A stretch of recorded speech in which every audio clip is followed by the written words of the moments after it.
Hello friends, आज मैं आपको बताता हूँ कि कैसे जैसे पिछली बार मैंने जो वीडियो बनाया था उसमें मैंने बताया था कि एक टीम मेंबर की, एक सर्विस पर्सन की क्या क्वालिटीज़ होनी चाहिए। उसमें मैंने 3 टॉपिक्स बताए थे आपको: एटीट्यूड और डिसिप्लिन और कर्टेसी।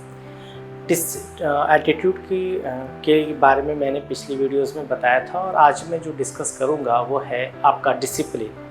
डिसिप्लिन बहुत इम्पॉर्टेंट है हमारे लाइफ के लिए। और कहते हैं ना कि जिस तरीके से ये मेरा अपना विचार है कि जिस तरीके से शीशे की अलमारी में कोई भी सामान रखने से उसकी खूबसूरती बढ़ जाती है, ठीक उसी तरीके से एक इंसान की खूबसूरती वो जो डिसिप्लिन में रहने से बढ़ती है। तो आज मैं आपको बताऊंगा कि डिसिप्लिन के बारे में। वैसे डिसिप्लिन 2 तरीके से होते हैं, 2 प्रकार के होते हैं। पहला फिज़िकल डिसिप्लिन और दूसरा मेंटल डिसिप्लिन।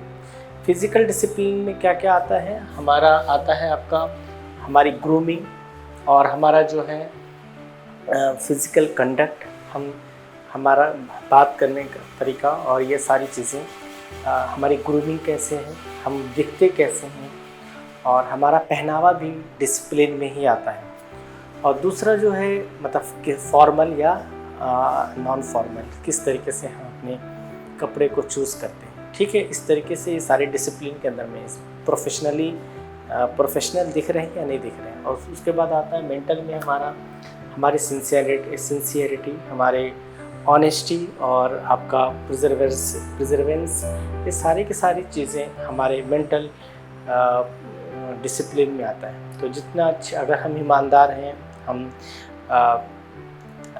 टाइम वैल्यू को समझते हैं और ये सारी चीज़ें, टाइम को ड्यूटी से टाइम पे जाना और टाइम को वैल्यू देना और हमेशा अपने काम के प्रति बहुत ही सचेत रहना, ये सारी चीज़ें डिसिप्लिन के अंदर में आती है जो कि हर किसी को भाती है।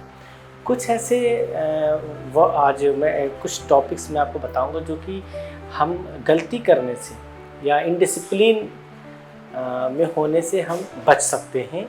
तो वो पॉइंट्स मैं आपको आज डिस्कस करूंगा। देखिए, डिसिप्लिन में हर कोई रहना चाहता है और हर कोई बॉस, हर कोई सीनियर हमारा डिसिप्लिन हम में रहना पसंद रहते हुए देखना चाहता है। तो ऐसे में हमें कुछ ऐसी बातें मैं बता रहा हूँ आपको जिससे कि हम इनडिसिप्लिन में ना जा सकें और हम डिसिप्लिन में दिखें।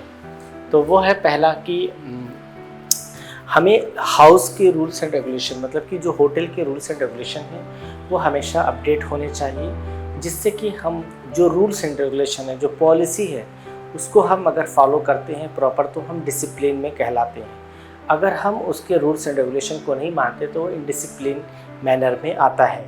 इसीलिए हमारी पॉलिसी क्या है, हमारे रूल्स क्या हैं, हमारा तरीका क्या है काम करने का हर जगह में, क्योंकि हर एक ऑफिस के अपने अलग तरीके होते हैं, हमें उसी चीज़ को फॉलो करना है और तभी हम डिसिप्लिन वे में माने जाते हैं।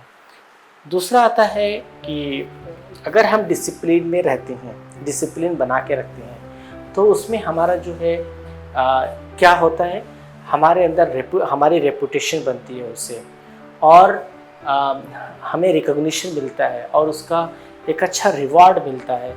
अगर हमारी क्वालिटी अच्छी है, हम काम बहुत अच्छे तरीके से करते हैं, डिसिप्लिन में रहते हैं, तो हमारी क्वालिटी अलग से निखर के आती है, लोग उसको अप्रिशिएट करते हैं, हमें भी काम करने में अच्छा लगता है, एक ऐसा पॉजिटिव एटमॉस्फेयर बनता है जिससे कि सभी को अच्छा आनंद आता है। ठीक है, तो डिसिप्लिन में रहना बहुत ज़रूरी होता है। फिर आता है कि हमेशा हमें जो है बी प्रोफेशनल रहना चाहिए वर्क प्लेस पर। अगर हम बी प्रोफेशनल नहीं हैं तो हमें जो है कोई भी पसंद नहीं करेगा। और ये डिसिप्लिन का एक पहलू भी है कि हम बी प्रोफेशनल, हमेशा बी प्रोफेशनल रहें, और चाहे वो हम हमारे एक्शन में, हमारे कन्वर्सेशन में, बात करने के अंदाज में, हम जो अपनी बातें, जो लैंग्वेज इस्तेमाल करते हैं, जो एक्टिविटी करते हैं, तो ये सारी के साथ जो हमारा एटीट्यूड, बिहेवियर, एक्शन एक्टिविटी सारी की सारी जो है वो प्रोफेशनली होनी चाहिए, भी प्रोफेशनल होनी चाहिए। तो ये भी एक डिसिप्लिन का पहलू है। फिर आता है कि अमेंड मिस्टेक इमीडिएटली, और अगर मान लो हमसे कोई गलती हो गई है तो उसको उसी वक्त जो है ठीक करने, अमेंड करना चाहिए। ये नहीं कि चलो कोई नहीं, चलता है, हो जाता है, बाद में कभी देखेंगे, नहीं, उस गलती को उसी वक्त ठीक करो, सॉरी बोलो, इस बात को एक्सेप्ट करो कि मुझसे गलती हुई है। तो वो भी एक डिसिप्लिन के तहत आता है। फिर आता है कि हम ऐसा काम करें, इस तरीके से काम करें ताकि हम दूसरों के लिए एग्जाम्पल बन सकें, और ये डिसिप्लिन में रहते हुए ही हो सकता है। इनडिसिप्लिन में रहते हुए व्यक्ति को कोई पसंद नहीं करता और ना ही उसके काम को कोई अच्छा कहता है। तो हम जो है हमेशा ऐसा काम करें, ऐसी अपनी पर्सनालिटी डेवलप करें ताकि लोग हम उसके लिए एक एग्जाम्पल हो सकें। तो ये सारा था आज का डिसिप्लिन। नेक्स्ट वीडियो में मैं कर्टेसी के बारे में बात करूँगा। आज के लिए इतना ही। Thank you so much.